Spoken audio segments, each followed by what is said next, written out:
வணக்கம். தமிழ் ஃபுட் கார்னரில் இன்றைக்கி வேர்க்கடலை சட்னி பண்ண போகிறோம்.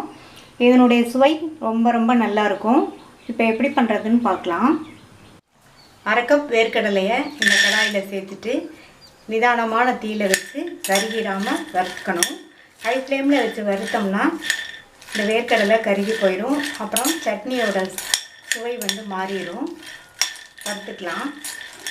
கடலையை வறுத்தாச்சு.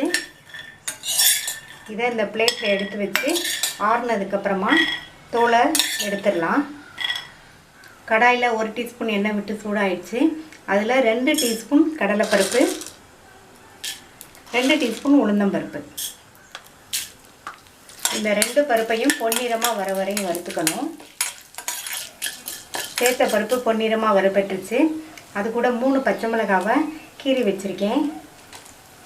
கீரியே சேர்த்துக்கங்க. 2 பூண்டு, இது ரெண்டையும் லைட்டாக ஒரு பெரட்டி விட்டுட்டு எடுத்துடலாம். பச்சை மிளகாவோட கலர் மாறாமல் இருக்கணும். வறுத்து தோல் எடுத்த வேர்க்கடலையை இந்த மிக்ஸி ஜாரில் சேர்த்துடலாம். அது கூட பூண்டு, பச்சை மிளகாய், வறுத்த கடலைப்பருப்பும் உளுந்தம்பருப்பும். வேர்க்கடலையோட உளுந்தம்பருப்பையும் கடலைப்பருப்பையும் இந்த மாதிரி வறுத்து சேர்த்து சட்னி அரைச்சோம்னா அதனுடைய டேஸ்ட் நல்லா வாசனையாக ரொம்ப நல்லாயிருக்கும். இது கூட ஒரு சின்ன துண்டு புளி சேர்த்துக்கலாம். 2 டேபிள் ஸ்பூன் அளவுக்கு தேங்காய் துருவல், தேவையான அளவு உப்பு, தேவையான அளவு தண்ணி சேர்த்து ரொம்ப நைஸாக அரைச்சிடாமல் இந்த மாதிரி லேஸ் கொரப்பாக அரைச்சிக்கங்க. இந்த மாதிரி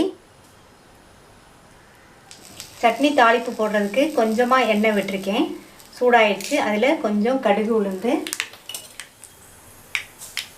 அது கூட கறிவேப்பிலை, கொஞ்சம் காஞ்ச மிளகாய், ஒரு பிஞ்ச் பெருங்காய பவுடர் தாளிப்பை சட்னியில் சேர்த்துடலாம். வேர்க்கடலை சட்னி ரெடி ஆயிடுச்சு. இது இட்லி தோசையோடு தொட்டு சாப்பிட்றதுக்கு ரொம்ப நல்லாயிருக்கும். நீங்களும் ட்ரை பண்ணி பார்த்துட்டு லைக், ஷேர் அண்ட் கமெண்ட் பண்ணுங்கள். தமிழ் ஃபுட் கார்னர் சேனலுக்கு சப்ஸ்கிரைப் பண்ணுங்கள். தேங்க்யூ.